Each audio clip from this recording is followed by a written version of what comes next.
அனைவருக்கும் வணக்கம்.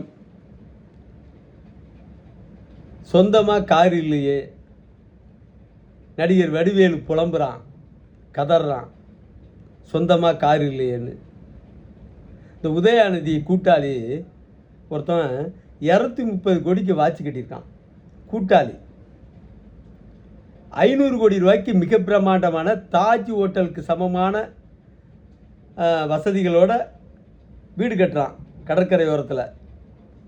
இவ்வளவு வசதி இருந்துச்சுன்னா அவன்கிட்ட குறைச்சலாக ஒரு 5000 கோடியாவது பணம் இருந்தால் தான் இந்த வேலையை செய்வான்னு திருச்சி சூர்யா சொன்னது 100% உண்மைன்னு நான் அதை வழிமொழிகிறேன். திருச்சி சூர்யா முன்மொழிஞ்சதை. அது மாதிரி ஸ்டாலின் மருமகன் ஒருத்தன் இருக்கான், சபரிசன். அவன் காவாசாகின்னு ஒரு சாதாரண பைக்கில் சுற்றி இருந்தவனான். அவன் போட்டிருக்கிற பேண்ட்டு டிஷர்ட்டு ஒன்று 50,000க்கு மேலே விலை. ஒரு பெல்ட்டினுடைய விலை 1.5 லட்சமா. அவன் போட்டிருக்கிற ஷூனுடைய விலை 2 லட்சம் ரூபாயாம் விலை. அதை தவிர 43 கோடி ரூபாய்க்கு ஒரு வாட்சி கட்டியிருந்தான். 43 கோடிக்கு. இவ்வளவு வசதி இவன்கிட்ட இருக்குது. ஒரு உதவியாளரே 5000 கோடி வச்சுருக்கான்னா உதயாநிதிக்கிட்ட எவ்வளோ சொத்து இருக்கும்? உலக நாடுகள் முழுக்க கொண்டு போய் பதிக்கிட்டான். சவுக்கு சங்கர் சொல்கிறாரு 2 லட்சம் கோடியை கொண்டு போய் துபாயில் பதிக்கிட்டான், வெளிநாடுகளில் பதிக்கிட்டான்னு சொல்கிறாரு. சவுக்கு சங்கர் சொன்னது 100% உண்மை. அதை நான் வழிமொழிகிறேன். சவுக்கு சங்கர் முன்மொழிஞ்சதை நான் வழிமொழிகிறேன். அதே மாதிரி இப்படிப்பட்ட இவ்வளவு பெரிய குடும்பம் கலைஞர் காலத்துலலாம் இவ்வளோ பெரிய ஊழல் கிடையாது. இந்த ஸ்டாலின் ஆட்சியில் மிகப்பெரிய ஊழல். அவ்வளோ பெரிய ஊழல் குடும்பத்தில் ஸ்டாலினுக்கு சொந்தமாக வீடு இல்லை, சொந்தமாக கார் இல்லை. வடிவேலு மாதிரி நடிகர்கள்லாம் புலம்புறான், என்னடா நம்ம தலைவருக்கு இல்லையன்ட்டு. கார் இல்லையே, சொந்தமாக வீடு இல்லையே, அவர் மகன் உதயநிதி வீட்டில் தானே குடியிருக்காருன்ட்டு. இவனே இப்படி புலம்புறான்னா இப்போ தமிழ்நாடு முழுக்க இருக்கிற தொண்டை முழுக்க வடிவேலு மாதிரியே புலம்புறான். என்ன நம்ம தலைவர் ஸ்டாலினுக்கு வீடு இல்லை, கார் இல்லை, என்ன பண்ணுவாருன்னு ரொம்ப கவலைப்பட்டு இருக்கான். இந்த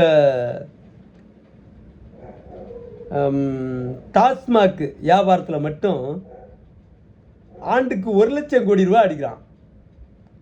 3 பெட்டி விற்றா ஒரு பெட்டி தான் கணக்கு காட்டுவான். ஏன்னா தமிழ்நாடு அப்படி தான், அவ்வளவு மோசமான ஊழல் நாடு இது. தமிழ்நாடு மட்டும் இல்லை, இந்தியா முழுக்க. இந்தியாவே முழு ஊழல் நாடு. அதனுடைய தலைவர் மோடி. இங்கே தமிழ்நாடு சொல்லவே வேணாம், உச்சம் தொட்ட ஊழல். அவனை டாஸ்மாகை தூக்கி பிடிச்சிட்டு நிற்கிறதுக்கு என்ன காரணம்? மக்கள் எதிர்த்தா கூடனா 2 பெட்டி 3 பெட்டி விற்றான்னா ஒரு பெட்டி தான் கணக்கில் காட்டுவான். 2 பெட்டியை இவனை கணக்கு காட்டாமலே ஏமாற்றிடுவான். வருஷத்துக்கு 50,000 கோடி லாபம். அதில் இவனுக்கு மட்டுமே 1 லட்சம் கோடி இவனை சுற்று வட்டத்தில் எல்லாத்தையும் சேர்த்து சுரண்டுறது. 1 லட்சம் கோடி அளவுக்கு திருடுறாங்கிறது என்னோட 100% குற்றச்சாட்டு. உண்மையான குற்றச்சாட்டு. இது உண்மை, குற்றச்சாட்டு இல்லை, உண்மை.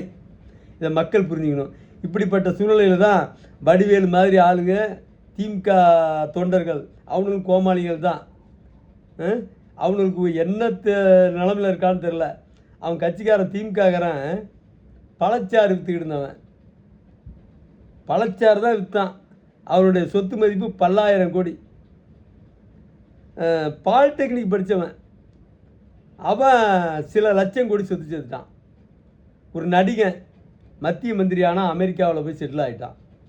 பல வேலி கணக்கில் சொத்தை வாங்கி குமிச்சிக்கிட்டு ஒரு நடிகன்.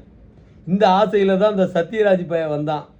எப்படியாச்சும் நெப்போலியன் மாதிரி வந்துடணும்னு பார்த்தான். மகளை களத்தில் இறக்கி பார்த்தான். ஒரு மயிறு நடக்கலை அவனுக்கு நேரம் அவ்வளோதான், முடிஞ்சு போச்சு.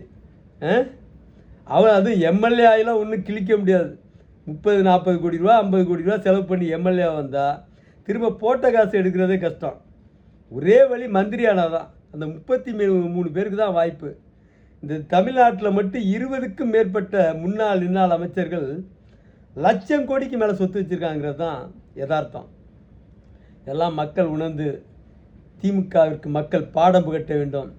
தலைவன் ஸ்டாலினுக்கு கார் இல்லை, வீடு இல்லைன்னு ஏமாந்தானா அதை விட கேவலம் ஒன்றுமே கிடையாது. நன்றி, வணக்கம்.